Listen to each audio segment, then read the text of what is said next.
Magandang buhay mga kabro. Kaganda ng panahon.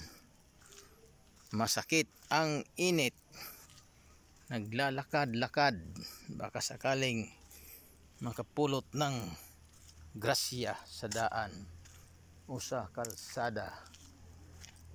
Kaya mga kabro, kamusta kayo mga followers? Magandang hapon sa ating lahat.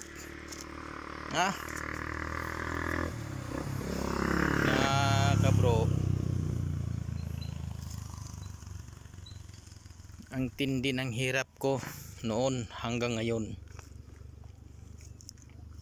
Kung isasaysay ko sa inyo mga kabro ang kahirapan ko, baka pati kayo maiyak. Pagkatindi ng hirap ko noon, medyo hindi naman masyadong na ngayon.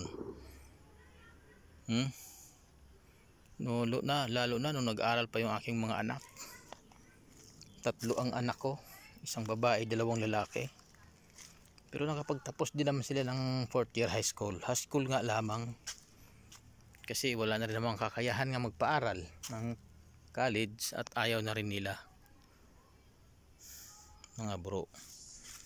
So baka maiyak pa kayo. Hindi ko natapusin ang kwento ko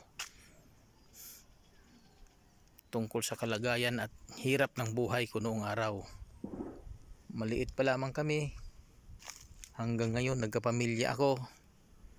Ito,